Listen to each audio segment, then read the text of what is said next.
Good morning, students. Have a nice day. Welcome back to APS online science classes. आपको हमने पिछली कक्षा में बीजांड के प्रकारों के बारे में बताया था। आपको बताया कि बीजांड कितने प्रकार के होते हैं, 6 प्रकार के होते हैं। सबसे पहला बीजांड जो होता है वो 6 प्रकार के होते हैं। और बीजांडों को किस आधार पर बांटा गया है जी हमने आपको बता दिया। हमने बताया था कि बीजांड व्रंत, बीजांड द्वार एवं निभाग की पारस्परिक स्थिति के आधार पर परिपक्व जो बीजांड होते हैं उनको कितने भागों में बांटा गया है, 6 भागों में बांटा गया है। देखिए, पहला बीजांड का प्रकार होता है ऋजु बीजांड। ठीक है, ऋजु बीजांड को बोलते हैं आर्थोट्रोपस ओव्यूल। दूसरा प्रकार का हमने आपको बताया था प्रतीप बीजांड, जिसको बोलते हैं एनाट्रोपस ओव्यूल। तीसरा प्रकार का बताया था अर्ध प्रतीप बीजांड, जिसको बोलते हैं हेमी एनाट्रोपस ओव्यूल।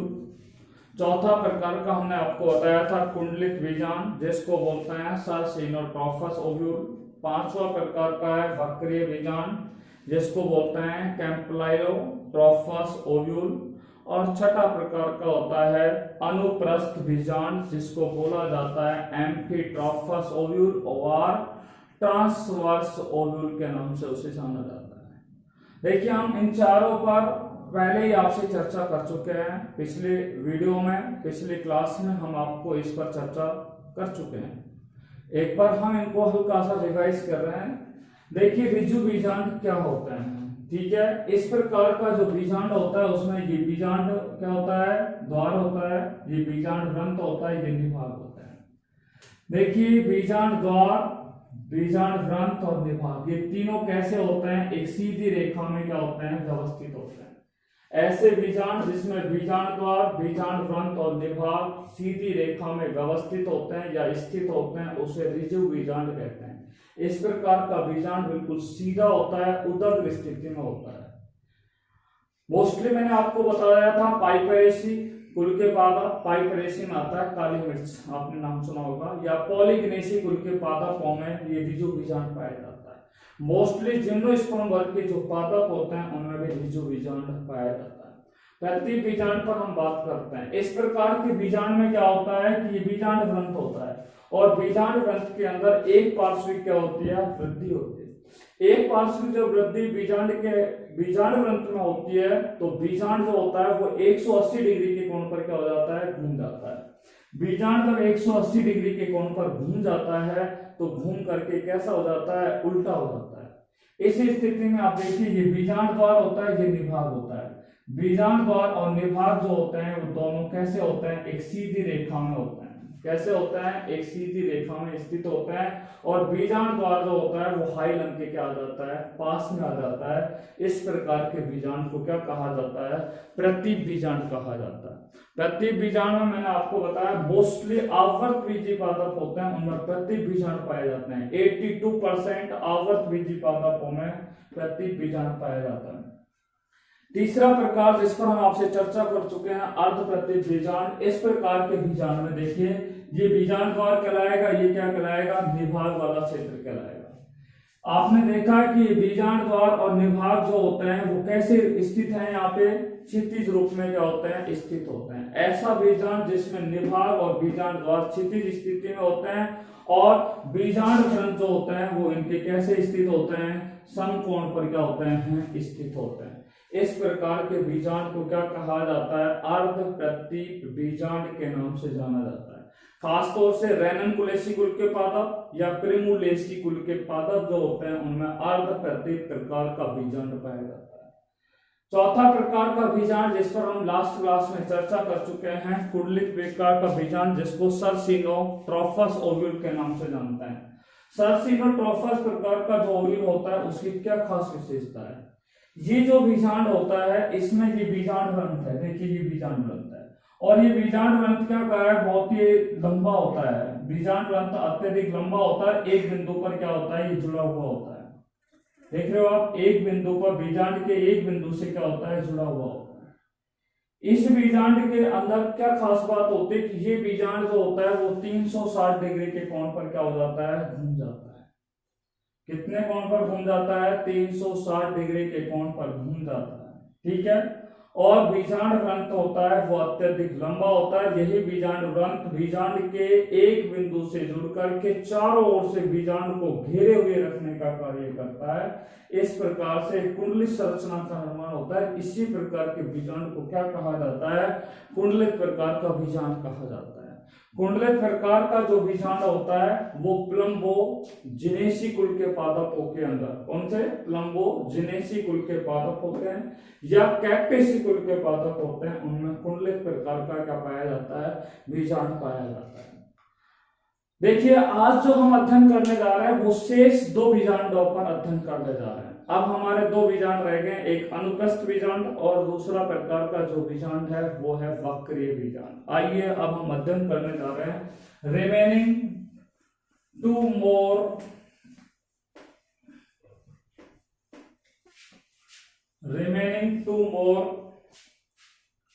ओव्यूल्स, ठीक है। Now we are going to discuss about campylotropous बीजांड, वक्रीय बीजांड। वक्र या वक्रीय बीजांड, कुछ भी बोल दीजिए, वक्र बोल दीजिए या वक्रीय। वक्र का मतलब होता है मुड़ा हुआ, इंग्लिश में बोलते हैं इसको कैम्प्लायोट्रोपस ओव्यूल के नाम से इसे क्या है, जाना जाता है। सबसे पहले हम इसके डायग्राम के ऊपर चर्चा करते हैं कि इनका डायग्राम किस तरीके का होता है। देखिए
देखिए बीज ये कौन सा प्रकार का होता है, वक्रीय प्रकार का बीजांड है, जिस पर हम आपसे चर्चा करने जा रहे हैं। सबसे पहले देखिए ये क्या कहलाएगा, इसका बीजांड वृंत कहलाएगा, बीजांड वृंत। ये वाला भाग कहलाएगा निभाग, ठीक है। ये वाला जो भाग कहलाएगा वो कहलाएगा बीजांड द्वार, माइक्रोपाइल, ठीक है। अब हम सबसे पहले संबंध देखते हैं, पारस्परिक स्थिति देखते हैं किन किन की, बीजांड द्वार, निभाग और बीजांड वृंत की।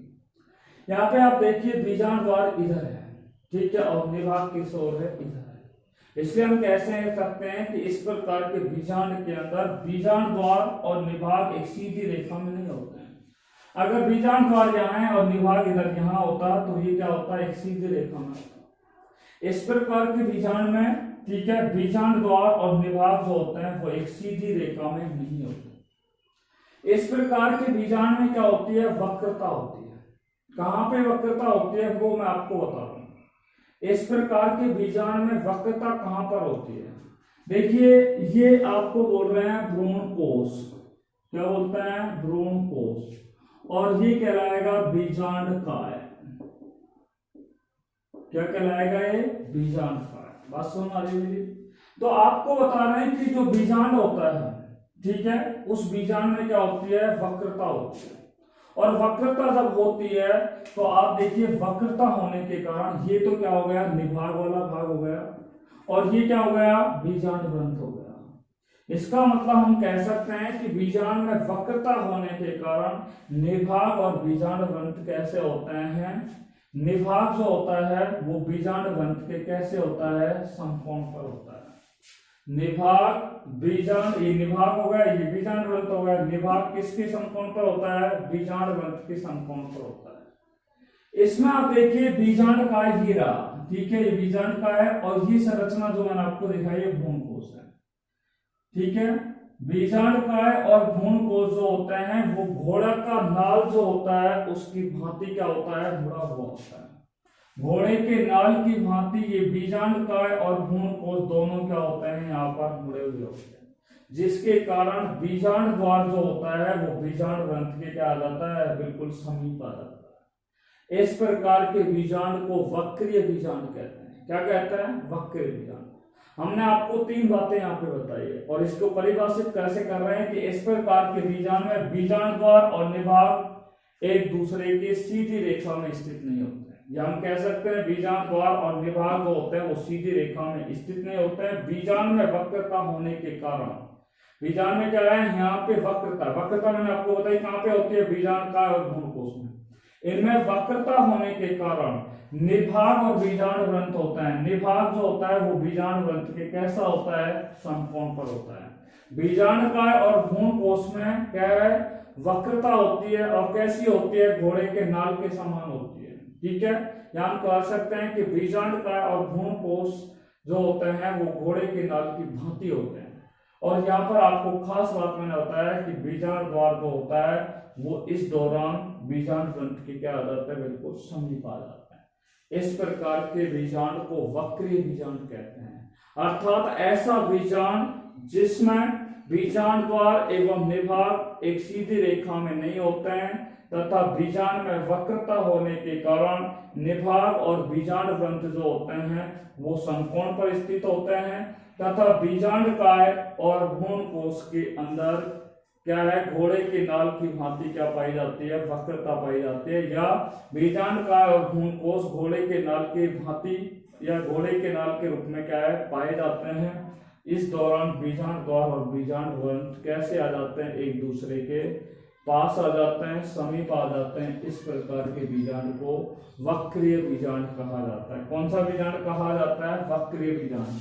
आपको हम बता दें क्रूसीफेरी कुल के पादप होते हैं, क्रूसीफेरी कुल के पादप होते हैं। जैसे आपका सरसों का पादप है, मूली का पादप है, ठीक है, सलगम का पादप है, क्रूसीफेरी कुल के अंदर आते हैं। क्रूसीफेरी कुल के पादपों के अंदर जो बीजांड होता है वो कौन सा प्रकार का होता है? वक्रीय प्रकार का या वक्र बीजांड पाया जाता है।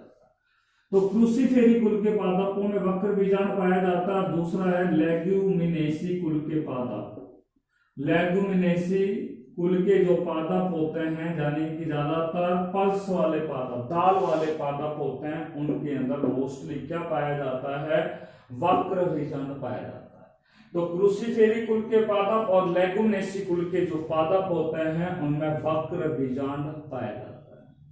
Have you any problem about Campylotropous ovule? I think no problem. Okay, just now we are going to study the last ovule. हम सबसे अंतिम बीजांड पर चर्चा करने जा रहे हैं। देखिए अब सबसे अंतिम प्रकार का है अनुप्रस्थ बीजांड। वैसे भी आपको नाम से पता लग रहा है अनुप्रस्थ बीजांड, नाम से आपको भली भांति मालूम हो रहा है अनुप्रस्थ बीजांड, जिसको ट्रांसवर्स ओव्यूल के नाम से इसे क्या है? जाना जाता है। देखिए ट्रांसवर्स बीजांड क्या है या एम्फीट्रोपस बीजांड, एम्फीट्रोपस ओव्यूल क्या है उस पर हम बात कर रहे हैं। सबसे पहले आइए इसके डायग्राम पे हम बात करते हैं, ठीक है।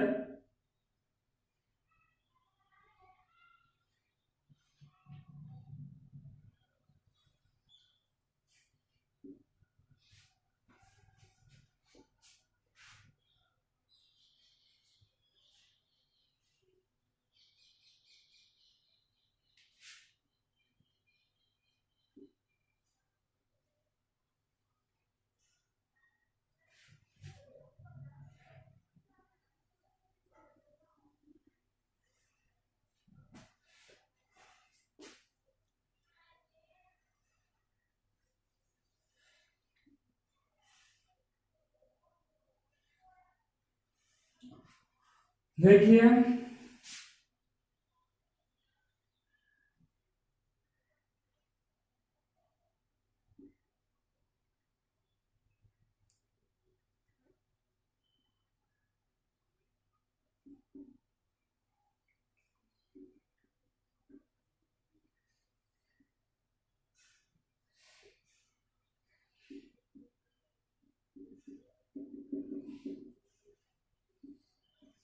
इस प्रकार की जो संरचना होती है वो अनुप्रस्थ बीजांड की होती है। अनुप्रस्थ बीजांड में ये जो संरचना चलाएगी इसे कहलाएगा बीजांड व्रंत। ठीक है, ये वाला भाग कहलाएगा निभाग।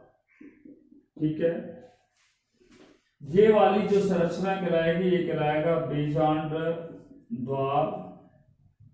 ओके स्टूडेंट, देखिए ये संरचना कहलाएगी, आपको बता देता हूं, भ्रूणकोश। और ये वाला जो भाग कहलाएगा वो कहलाएगा बीजांडकाय। ओके, आप यहां पर देखिए, ध्यान से देखना कि ये बीजांडकाय है। ठीक है, ये क्या है, बीजांड द्वार है। ठीक है, बीजांडकाय, बीजांड द्वार तथा निभाग। ये निभाग, ये बीजांड व्रत के कैसे होते हैं, समकोण पर होते हैं। देखो समकोण बना के दिखा है। समकोण कैसे बनेगा, यहाँ पे इस तरीके से बनेगा।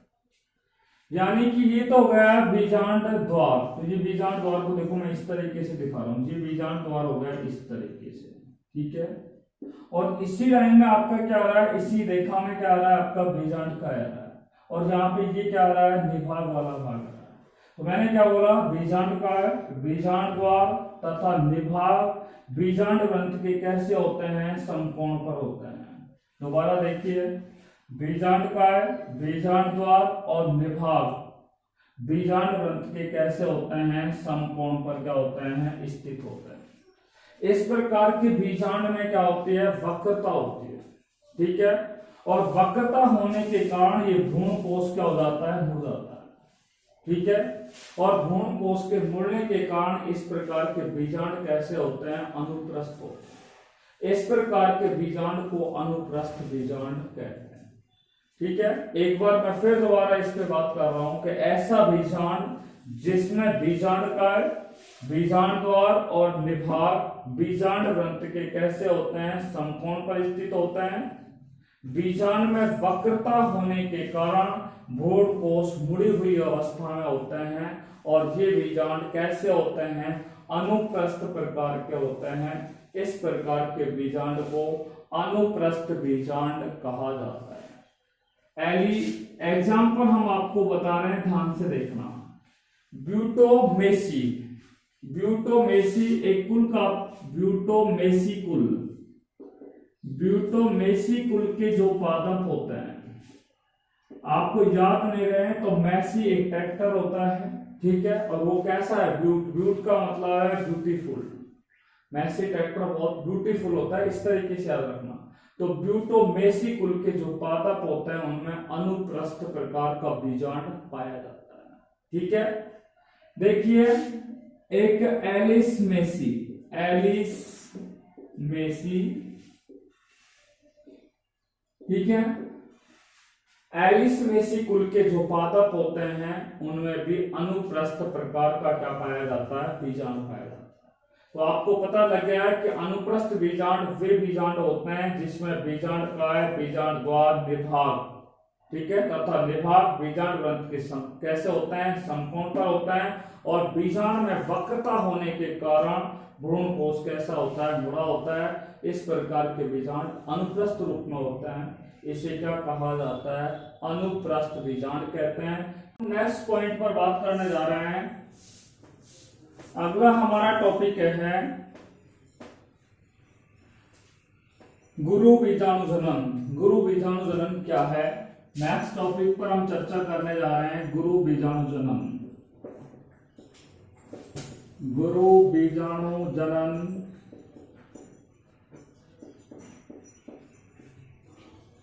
देखिए, गुरु बीजाणु जनन क्या है।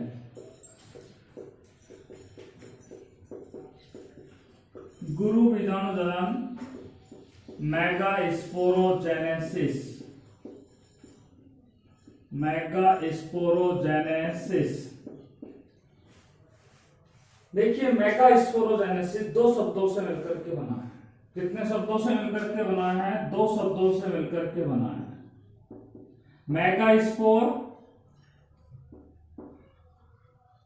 और दूसरा शब्द है जेनेसिस। जेनेसिस को हम इंग्लिश में बोलते हैं फॉर्मेशन। जेनेसिस का अर्थ क्या होता है? फॉर्मेशन। मेगास्पोर का अर्थ होता है गुरु बीजाणु।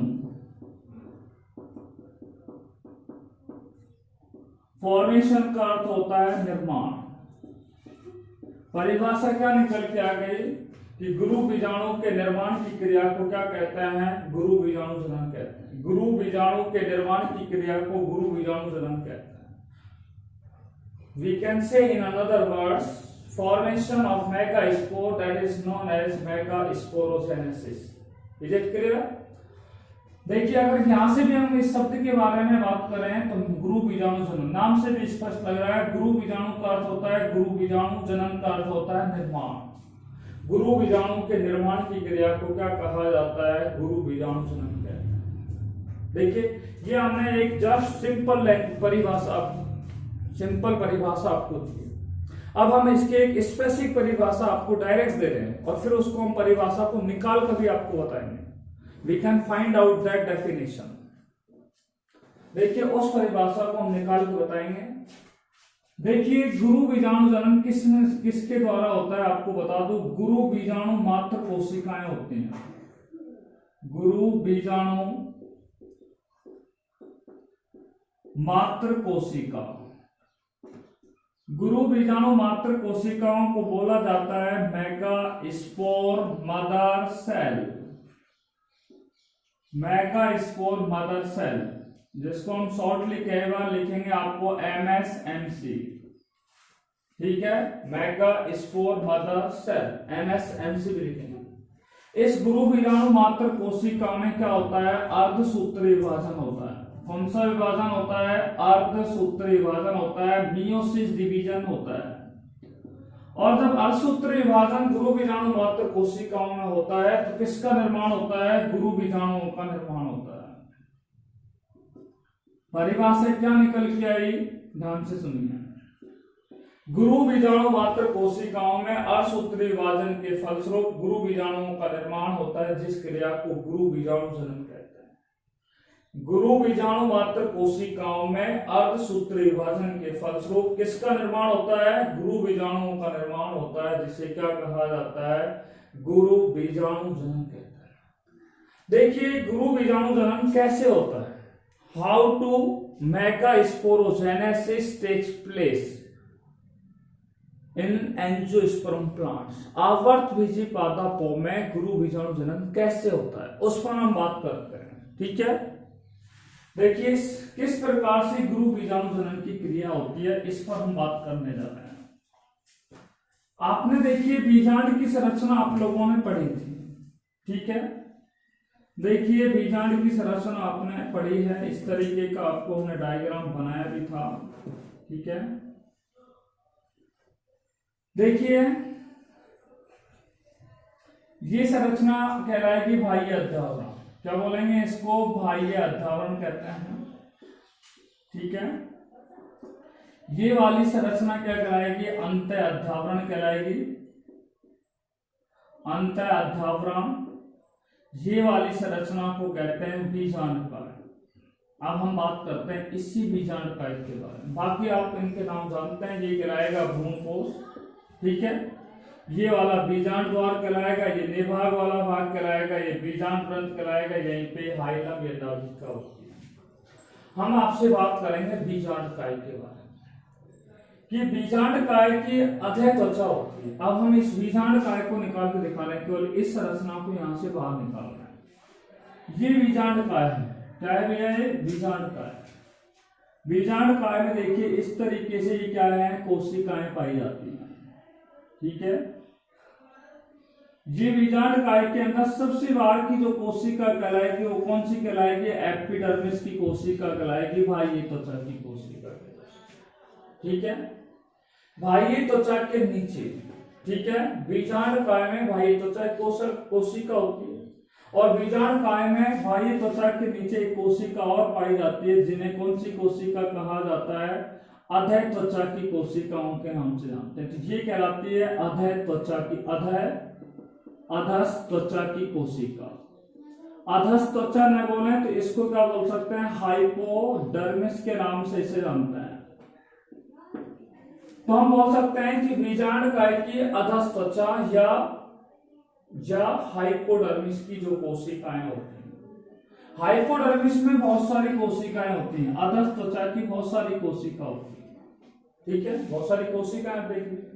तो बीजांड काय की अधः त्वचा की जो कोशिकाएं होती है, बहुत सारी कोशिकाएं होती हैं, उनमें से कोई भी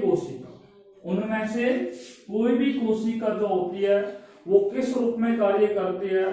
प्रसु आरंभक के रूप में क्या करती है? कार्य करती है।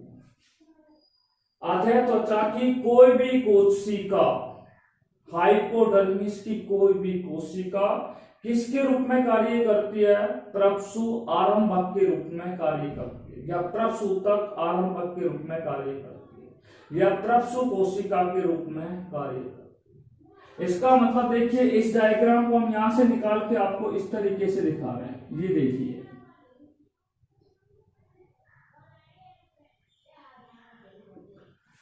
देखिए, ये एपिडर्मिस हो गई, और ये इसमें क्या है? कौन सी कोशिका हो गई है? हाइपोडर्मिस की कोशिका हो गई, ठीक है। और मैंने बोला कि हाइपोडर्मिस की कोई भी कोशिका, जैसे ये कोशिका, ठीक है, ये कोशिका किसके रूप में कार्य करती है? प्रसु कोशिका के रूप में कार्य करती है। प्रसु कोशिका, जिसको बोलते हैं इंग्लिश में आर्की स्पोरियम सेल के नाम से जानते हैं। किस नाम से जानते हैं इस कोशिका को? आर्की स्पोरियम सेल के नाम से जानते हैं। तो बीजांड काय की अधः त्वचा की कोई भी कोशिका प्रसूतक के रूप में क्या करती है? कार्य करती है। ये प्रसूतक की जो कोशिकाएं होती हैं, ठीक है, ये प्रसूतक की जो कोशिकाएं होती हैं वो अन्य कोशिकाओं की तुलना में आकार में कैसी होती हैं? बड़ी होती है। तो मैं थोड़ा सा इसको बड़ा दिखा रहा हूं इस तरीके से। अन्य कोशिकाओं से आकार में कैसी होती है? बड़ी होती है, बिग होती है, लार्ज होती है, ठीक है। केंद्रक कैसा होता है इनके अंदर? स्पष्ट होता है। केंद्रक कैसा होता है इनके अंदर? स्पष्ट होता है। Nucleus is clear. और आपको बता दें, इनके अंदर जो जीवद्रव भरा होगा, ये जीवद्रव है जिसको मैं आपको दिखा रहा हूं। जीवद्रव जो होता है वो बहुत अधिक सघन होता है। प्रसु कोशिकाएं आकार में बड़ी होती है, केंद्र कैसा होता है? स्पष्ट होता है, और आपने देखा है कि जीवद्रव कैसा भरा होता है? सघन भरा होता है। कैसा भरा होता है? सघन मात्रा में भरा हुआ होता है। किसमें भरा होता है? प्रसु कोशिकाओं में भरा हुआ है। देखिए, अब इसी को हम यहाँ पे आगे लेके जा रहे हैं, ठीक है। अब आपको थोड़ा सा और क्लियरली बता रहे हैं।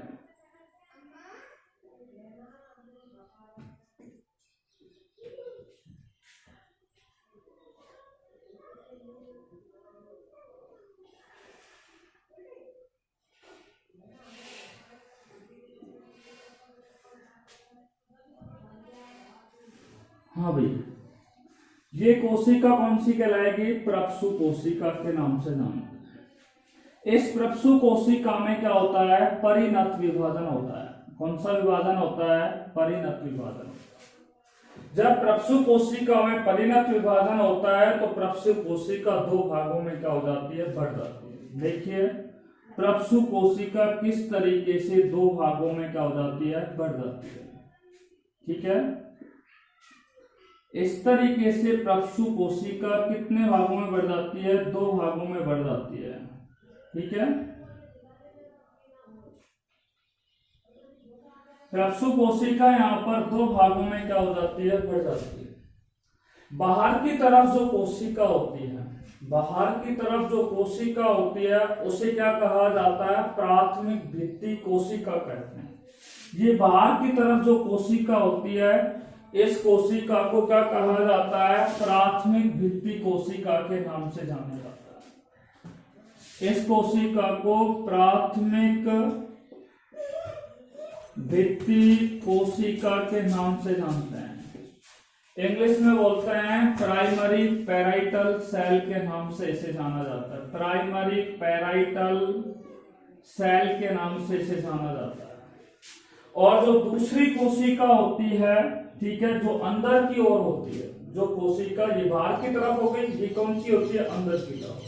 अंदर की तरफ जो कोशिका होती है उसे प्राथमिक बीजाणु जनन कोशिका कहते हैं। प्राथमिक बीजाणु जनन कोशिका, बीजाणु जन कोशिका कहते हैं। इंग्लिश में इसको बोलते हैं प्राइमरी स्पोरोजीनस सेल के नाम से इसे जाना जाता है। ठीक है, प्राइमरी पैराइटल सेल बाहर की तरफ होगी और अंदर की तरफ कौन सी कोशिका होगी, प्राइमरी स्पोरोजीनस सेल्स होगी। Is it clear? देखिए अब हम बात करते हैं, ध्यान से सुनने की बात है। प्राथमिक भित्ति जो कोशिकाएं होती हैं, कौन सी कोशिका, ये वाली कोशिका जिसको बोलते हैं प्राथमिक भित्ति कोशिका। प्राथमिक भित्ति कोशिकाएं या तो विभाजन करती नहीं, ठीक है, प्राथमिक भित्ति कोशिकाएं या तो विभाजन करती नहीं है, और अगर करती है विभाजन तो ये कोशिकाएं बार बार क्या होती है, विभाजित होती है। और ये कोशिकाएं जब बार बार विभाजित होती है तो यहाँ पर भित्ति कोशिकाओं का ही क्या करती है, निर्माण करती है। कहने का मतलब है कि प्राथमिक भित्ति कोशिका या तो विभाजित नहीं होती है, और अगर विभाजित होती भी है तो वो भित्तियों का ही क्या करती है, निर्माण करती है। यानी कि भित्ति कोशिकाओं का ही क्या करती है, निर्माण करती है। कौन सी कोशिका, प्राथमिक भित्ति कोशिका। क्लियर होगी? आपको हम बात कर रहे हैं प्राथमिक बीजाणु जनन कोशिका। प्राथमिक बीजाणु जनन कोशिकाएं जो होती हैं वो प्रारंभ में, ठीक है, प्रारंभिक अवस्था के अंदर ये कोशिकाएं विभाजित नहीं होती। ये कोशिकाएं जो होती हैं प्राथमिक बीजाणु जनन कोशिकाएं होती हैं, वो गुरु बीजाणु मात्र कोशिका के रूप में क्या करती है, कार्य करती है। प्राथमिक बीजाणु जनन कोशिका किसके रूप में कार्य करती है, गुरु बीजाणु मात्र कोशिका के रूप में कार्य करती है। गुरु बीजाणु मात्र कोशिका को कहा जाता है मेगा स्पोर मदर सेल के नाम से जानते हैं। इसको कई बार हम आपको लिखेंगे MSMC, M for mega, S for spore, M for mother, C for sale. इसलिए शॉर्टली इसको बोलते हैं MSMC सेल के नाम से भी जानते हैं। तो प्राथमिक बीजाणु जनन कोशिका किस रूप में कार्य करती है, गुरु बीजाणु मात्र कोशिकाओं के रूप में क्या करती है, कार्य करती है।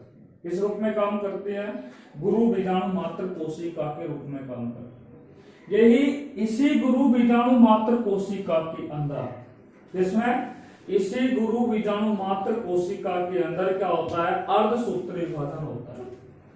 तो आप देखिए इस गुरु बीजाणु मात्र कोशिका में कौन सा विभाजन दिखा रहे हैं हम, अर्धसूत्री विभाजन होता है। कौन सा विभाजन होता है, अर्धसूत्री विभाजन होता है, मियोसिस डिवीजन होता है। कौन सी कोशिकाओं में होता है, गुरु बीजाणु मात्र कोशिकाओं में होता है। जब गुरु बीजाणु मात्र कोशिकाओं में, देखिए मैं आपको डायग्राम दिखा रहा हूं, फिर आप ध्यान से देखते रहिए, ठीक है।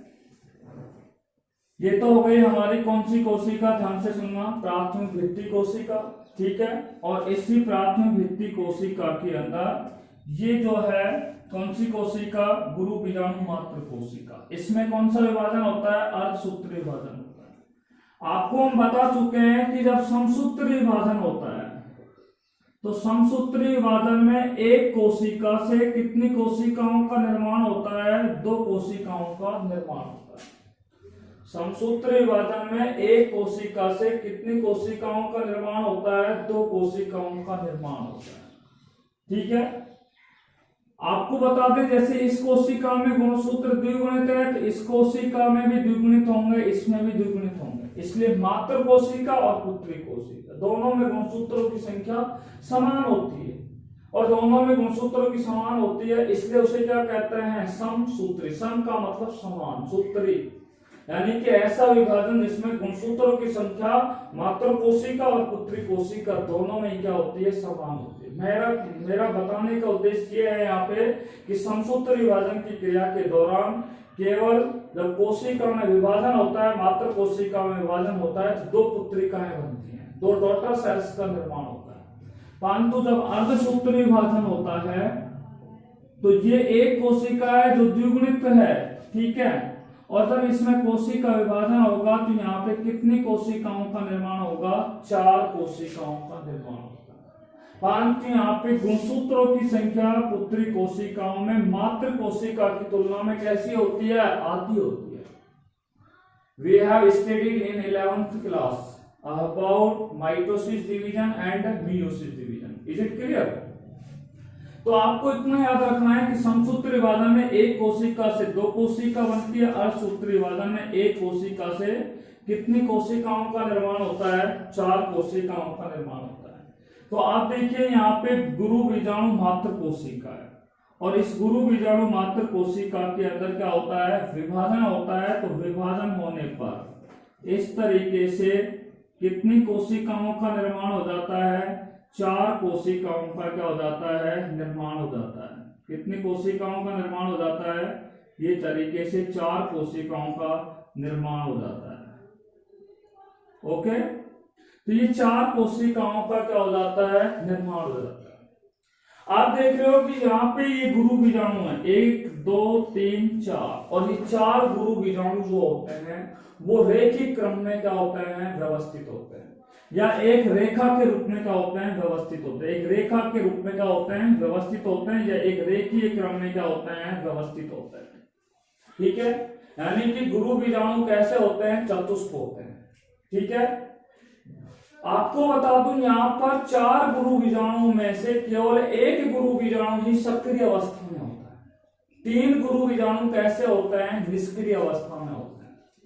यहाँ पे आपने देखा कि गुरु बीजाणु मात्र कोशिकाओं में जब अर्धसूत्र विभाजन होता है तो 4 गुरु बीजाणुओं का निर्माण हुआ, और जब 4 गुरु बीजाणु में से 3 गुरु बीजाणु कैसे होते हैं, निष्क्रिय अवस्था में, और एक गुरु बीजाणु जो होता है वो कौन सी अवस्था में होता है, सक्रिय अवस्था में होता है। कैसे अवस्था में होता है, सक्रिय अवस्था में होता है।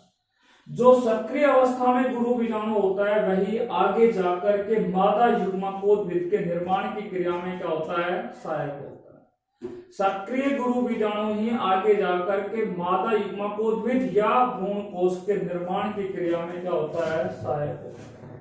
ठीक है, आपको बता दें ये जो 3 गुरु बीजाणु होते हैं ऊपर की ओर, 1 2 और 3, ये 3 गुरु बीजाणु जो होते हैं वो बीजांड द्वार की ओर स्थित होते हैं। किस ओर स्थित होते हैं, 3 जो होते हैं वो गुरु बीजाणु, 3 गुरु बीजाणु होते हैं वो बीजांड द्वार की ओर स्थित होते हैं, और एक जो गुरु बीजाणु होता है वो निभाग की ओर क्या होता है, स्थित होता है। किस ओर स्थित होता है, निभाग की ओर स्थित होता है।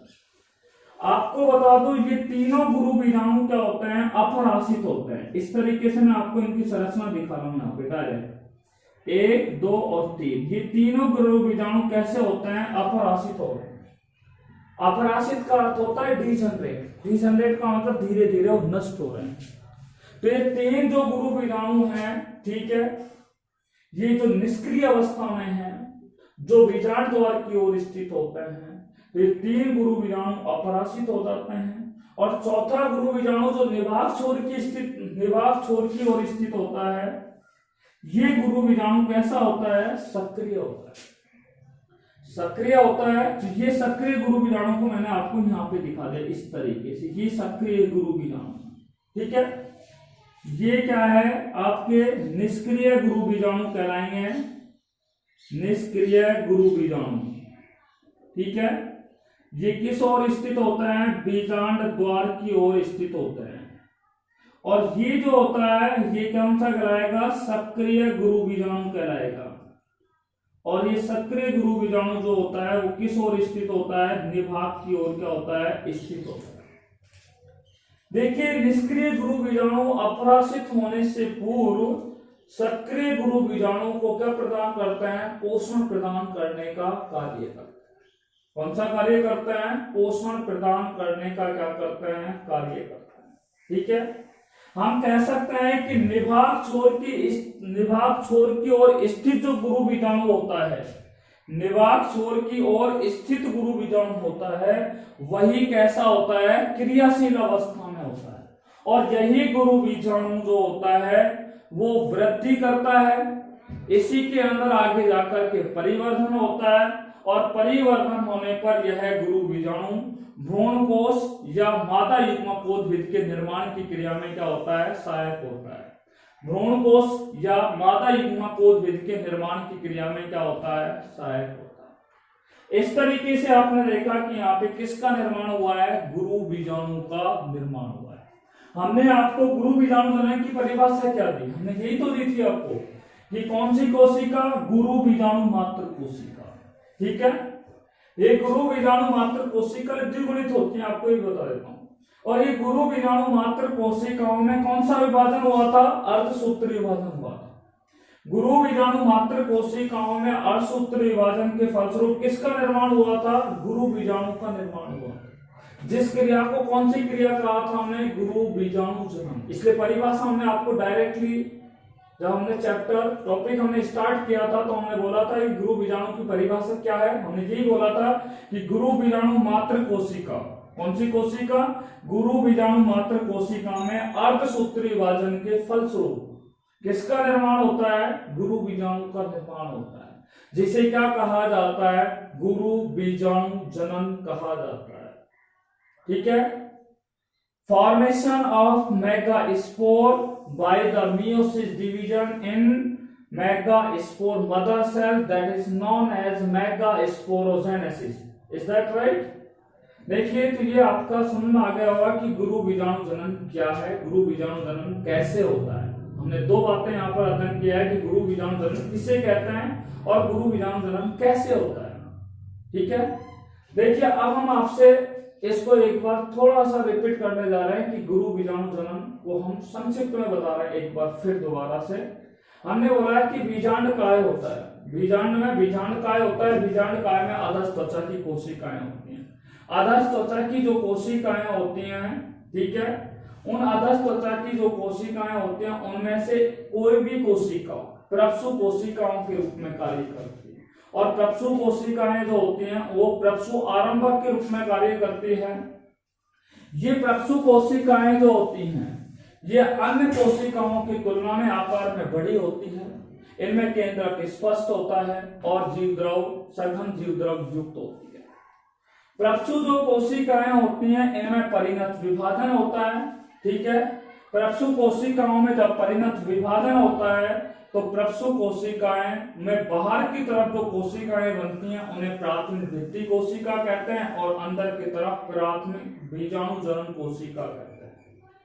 देखिए, प्राथमिक भित्ति कोशिकाएं या तो विभाजन करती नहीं है, और अगर विभाजन करती है तो ये कोशिकाएं बार बार विभाजित होकर के भित्ति कोशिकाओं का क्या करती है, निर्माण करती है।